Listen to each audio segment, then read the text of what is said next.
Socrates. But to whom we are to assign these studies, and in what way they are to be assigned, are questions which remain to be considered? Glaucon. Yes, clearly. Socrates. You remember how the rulers were chosen before? Glaucon. Certainly. Socrates. The same natures must still be chosen, and the preference again given to the surest and the bravest, and, if possible, to the fairest, and having noble and generous tempers, they should also have the natural gifts which will facilitate their education. Glaucon. And what are these? Socrates. Such gifts as keenness and ready powers of acquisition, for the mind more often faints from the severity of study than from the severity of gymnastics. The toil is more entirely the mind's own, and is not shared with the body. Glaucon. Very true. Socrates.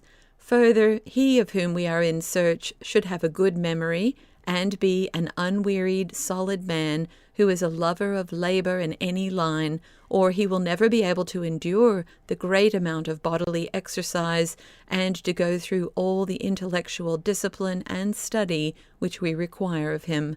Glaucon. Certainly he must have natural gifts.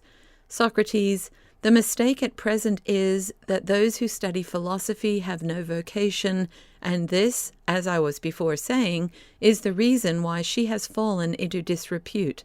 Her true sons should take her by the hand, and not bastards. Glaucon. What do you mean? Socrates. In the first place, her votary should not have a lame or halting industry.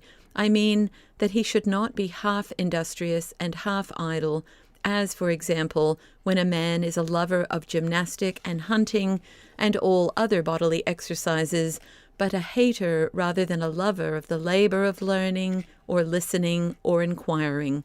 Or the occupation to which he devotes himself may be of an opposite kind, and he may have the other sort of lameness. Glaucon. Certainly. Socrates. And as to truth, is not a soul equally to be deemed halt and lame, which hates voluntary falsehood, and is extremely indignant at herself and others when they tell lies, but is patient of involuntary falsehood, and does not mind wallowing like a swinish beast in the mire of ignorance, and has no shame at being detected? Glaucon. To be sure.